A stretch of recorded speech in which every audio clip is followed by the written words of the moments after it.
Hi guys, ఎవరైతే UPI ఎక్కువ use చేస్తుంటారో వాళ్ళకైతే బ్యాడ్ న్యూస్ అనమాట. ఆగస్ట్ 1వ తేదీ నుంచి యూపీఐ మీద కొన్ని రూల్స్ అండ్ రెగ్యులేషన్స్ అయితే అప్లై అయితే అయిపోతాయి. అసలు ఈ రూల్స్ ఎందుకు తీసుకొచ్చారు ఏంటంటే, జూన్ లో చూసుకుంటే ఆల్మోస్ట్ 18.4 బిలియన్ ట్రాన్సాక్షన్స్ జరిగాయి. ఇక దాని అమౌంట్ లో కన్వర్ట్ చేసామంటే 24 లక్షల కోట్లు అయితే ట్రాన్సాక్షన్ జరిగిందనమాట. మేలో 602 మిలియన్ ట్రాన్సాక్షన్స్ అయితే జరిగాయని చెప్తున్నారు. పర్ డేకి ఎన్ని అవుతుందో తెలుసా? ఆల్మోస్ట్ 613 మిలియన్ ట్రాన్సాక్షన్స్ అయితే జరుగుతున్నాయి. సో ఇంత హెవీ ట్రాన్సాక్షన్ జరిగేటప్పుడు ఎవరైతే యూపీఐ వాడుతుంటారో యాప్స్ కానీ లేదంటే యూపీఐ ట్రాన్సాక్షన్ ఎక్కువ చేస్తుంటారు, వాళ్ళకైతే రెస్పాన్స్ టైం కానీ లేదంటే డిలే అవ్వడం కానీ చాలా ఇష్యూస్ అయితే ఉన్నాయన్నమాట. సో వాటన్నిటిని వీళ్ళు అరికట్టడం కోసం మనకి ఆగస్ట్ 1వ తేదీ నుంచి అయితే కొన్ని రూల్స్ అయితే తీసుకురాబోతున్నారు. ఫస్ట్ ఆఫ్ ఆల్ ఈ తీసుకురావడం వల్ల మేజర్ ఇంప్రూవ్మెంట్స్ ఏమైనా ఉన్నాయంటే, ఎక్కువ మనకి అన్నెసెసరీ బ్యాక్గ్రౌండ్ ఏపీఎస్ అయితే రన్ అవుతుంటాయి. సో వాటిని అయితే ఇది అరికట్టుతుంది అనమాట.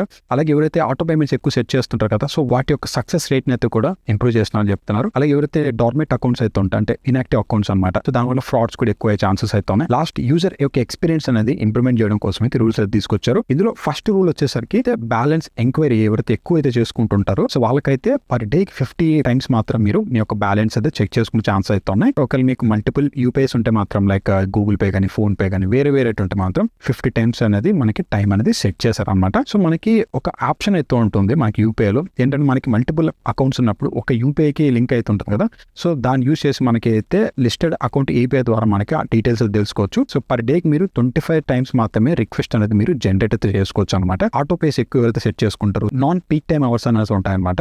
సో ఆ టైంలో మాత్రం మీకు ఆటో పే అనేది జరుగుతుంటుంది. అంటే మీరు 4 టోటల్ అటెంప్ట్స్ మాత్రం చేయగలుగుతారు. అంటే ఒకటి ఒరిజినల్ అటెంప్ట్ అయితే ఉంటుంది, ఒకవేళ అది ఫెయిల్ కానీ ఏదైనా అయితే మాత్రం మీరు మాక్సిమం 3 టైమ్స్ మాత్రమే రీట్రై చేసుకునే ఛాన్స్ అయితే కనిపిస్తున్నాయి. ఎవరైతే 12 నెలల తర్వాత వాళ్ళ యూపీఐ ఐడి ఇన్యాక్టివ్ లో ఉంటే మాత్రం సో ఆటోమేటిక్ అయితే డియాక్టివేషన్ అయితే అయిపోతుంది. ఒకవేళ మీరు కొత్తగా యూపీఐ ఐడి క్రియేట్ చేసుకున్నారంటే మాత్రం సో చాలా ప్రాసెస్ అనేది మీరు ఫాలో కావాల్సి అయితే ఉంటుంది. ప్రీవియస్ కి మనకి 30 సెకండ్స్ మాత్రమే రెస్పాన్స్ టైం అలవెన్స్ అనేది ఉందన్నమాట. ఈ రెస్పాన్స్ టైం అనేది 10 సెకండ్స్ కి అయితే తగ్గించారని చెప్పొచ్చు. ఎవరైతే ఈ క్రెడిట్ లైన్ ఎక్కువ యూస్ చేస్తుంటారో వాళ్ళకి కూడా ఒక బ్యాడ్ న్యూస్ అని చెప్పొచ్చు. సో మనకి పర్ డే పేమెంట్స్ చూసుకున్నామంటే 1 లాక్ వరకు అయితే మనం పేమెంట్ అయితే చేయొచ్చు. అలాగే క్యాష్ రూపంలో మీరు విత్డ్రా చేసుకుందాం అని ప్లాన్ చేస్తుంటే మాత్రం 10,000 రూపీస్ పర్ డే అనమాట.